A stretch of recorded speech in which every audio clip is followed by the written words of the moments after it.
अस्सलाम वालेकुम जी। मैं डॉक्टर नसीम राय जी फ्राम छत्तापुर। हथेलियां च खारिश होना ਜਾਂ जिसम ਤੇ ਖੁਸ਼ਕ ਅਗਜ਼ੀਮਾ ਹੋਣਾ ਸਾਡੀ ਅੱਜ ਦੀ ਰੈਮਡੀ ਬੜੀ ਆਲਾ ਦਵਾ ਹੈ।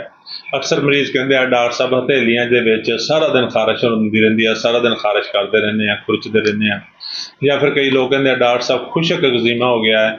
ਖੁਸ਼ਕ ਅਗਜ਼ੀਮਾ ਜਿਸਮ ਤੇ ਪੂਰੀ ਬਾਡੀ ਤੇ ਕਿਤੇ ਵੀ ਹੋਵੇ, ਉਹਦੇ ਚੋਂ ਨਾ ਪੀਪ ਨਿਕਲਦੀ ਹੋਵੇ ਨਾ ਪਾਣੀ ਨਿਕਲਦਾ ਹੋਵੇ, ਸਿਰਫ ਖੁਸ਼ਕ ਹੋਇਆ ਹੋਵੇ, ਸਿਰਫ ਉਹਦੇ ਉੱਤੇ ਖਾਰਿਸ਼ ਹੁੰਦੀ ਹੋਵੇ।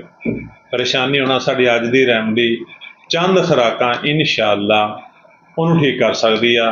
ਹਥੇਲੀਆਂ ਦੀ ਖਾਰਿਸ਼ ਨੂੰ ਵੀ ਚੰਦ ਖੁਰਾਕਾਂ ਠੀਕ ਕਰ ਦੇਗੀ ਔਰ ਖੁਸ਼ਕ ਅਗਜ਼ੀਮੇ ਨੂੰ ਵੀ ਚੰਦ ਖੁਰਾਕਾਂ ਨਾਲ ਹੀ ਆਰਾਮ ਆ ਜਾਏਗਾ।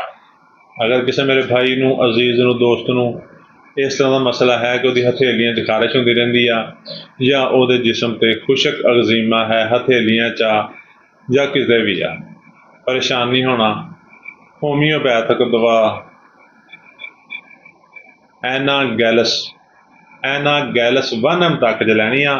5 ਕਤਰੇ ਰੋਜ਼ਾਨਾ 2 ਘੁੱਟ ਪਾਣੀ 'ਚ ਪਿਆ ਕੇ ਪੀਣੇ ਆ। 4 ਤੋਂ 5 ਦਿਨ ਕਾਫੀ ਆ। ਬਿਹਤਰ ਇਹ ਆ ਕਿ ਆਪਣੇ ਕਰੀਬ ਤਰੀਨ ਕਿਸੇ ਹੋਮੀਓਪੈਥਿਕ ਡਾਕਟਰ ਕੋਲ ਜਾਓ, ਉਹਨੂੰ ਕਹੋ ਸਰ ਜੀ ਸਾਨੂੰ ਐਨਾਗੈਲਸ 1 ਦੀਆਂ 5 ਖੁਰਾਕਾਂ ਬਣਾ ਦਿਓ।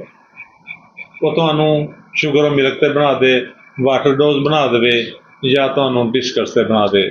ਉਹ ਤੁਸੀਂ 5 ਦਿਨ ਲੈ ਲਓ, ਇਨਸ਼ਾਅੱਲਾ ਤੁਸੀਂ ਦੇਖੋਗੇ 5 ਦਿਨ ਦੇ ਵਿੱਚ ਤੁਹਾਡੀ ਹਥੇਲੀਆਂ ਦੀ ਖਾਰਿਸ਼ ਵੀ ਖਤਮ ਹੋ ਗਈ ਆ, ਤੁਹਾਡਾ ਖੁਸ਼ਕ ਅਗਜ਼ੀਮਾ ਵੀ ਠੀਕ ਹੋ ਗਿਆ ਹੈ ਔਰ ਤੁਸੀਂ ਮੁਕੰਮਲ ਤੌਰ 'ਤੇ ਸਿਹਤਯਾਬ ਹੋ ਗਏ ਹੋ। ਸਾਡੀ ਵੀਡੀਓ ਨੂੰ ਲਾਈਕ ਅਤੇ ਸ਼ੇਅਰ ਕਰਿਆ ਕਰੋ ਤਾਂ ਕਿ ਵੀਡੀਓ ਹੋਰ ਲੋਕਾਂ ਤੱਕ ਪਹੁੰਚੇ ਔਰ ਉਹਨਾਂ ਦਾ ਹੀ ਫਾਇਦਾ ਹੋਵੇ। ਸਾਡੇ ਅਕਾਊਂਟ ਨੂੰ ਫਾਲੋ ਕਰ ਲਓ ਤਾਂ ਕਿ ਤੁਹਾਡਾ ਔਰ ਸਾਡਾ ਰਾਬਤਾ ਰਹੇ। ਸ਼ੁਕਰੀਆ। ਅੱਲਾ ਹਾਫਿਜ਼।